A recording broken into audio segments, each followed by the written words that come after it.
with this investigation now tonight, and this scene is not going to be cleared up for at least hours. Now, one thing I can say, and I think you probably agree with me, that things are much calmer here now because everybody knows that the shooter has been neutralized. So there is a totally different feeling right now. Don't you agree? Yes, absolutely. But also, too, there was a feeling of like people couldn't really believe what was going on. So people didn't just, initially people ran when they heard gunfire and ran past me, which caused my attention. But then some people were kind of loitering around, not believing what was going on, maybe. Even though we saw officers with their guns drawn, there were still people kind of hanging around 51st Street. And then once, time went on and more officers came, they started pushing people back to get out of the way and make room for other vehicles and SWAT team and things like that. See, and the thing, too, you're talking about other people not really realizing what's going on to be pushed back. Gus, I want you to go ahead. I want you to show this crowd of people here. Now, again, this is the northeast corner, and we are at Lexington and 50th Street. And they've probably got, I don't know, maybe 30, 40 people over there.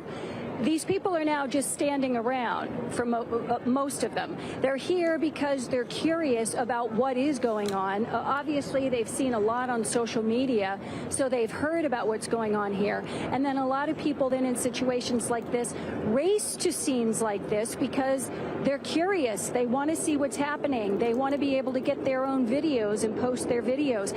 And some of this turns into a problem for the police because then they try to cross police lines. We saw that earlier.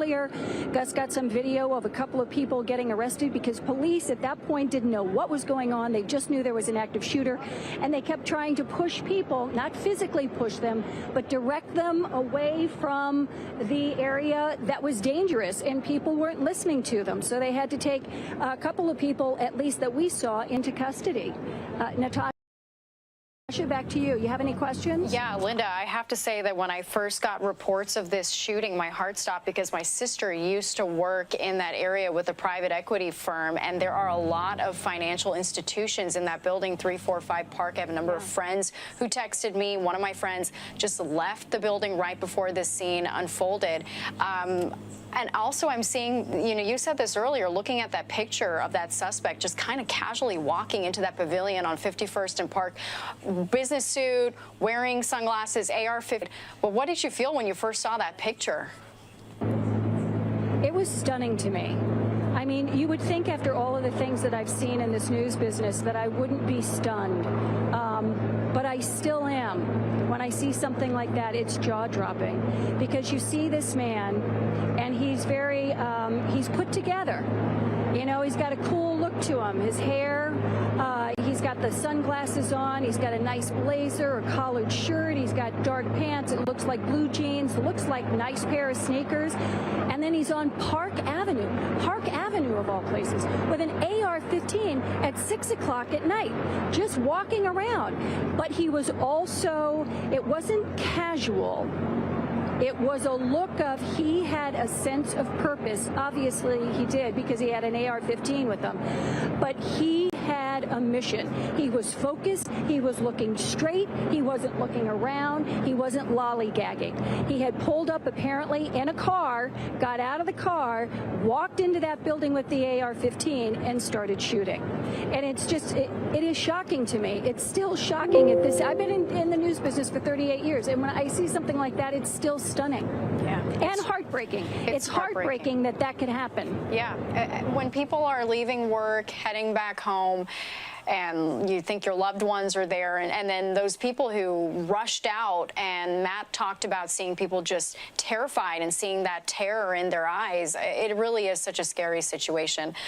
Linda, thank you so much. We really appreciate it. Go now to Kirk Burkhalter. He's a retired NYPD detective and New York Law School professor.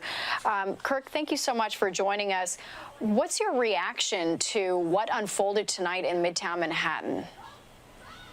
Well, it's kind of unbelievable, but unfortunately, it's a little bit of par for the course. I mean, since we can go back to 1998, 99, with the shooting at Columbine, we have seen this proliferation of active shooters attacking venues and office buildings and schools and other places where one wouldn't expect this.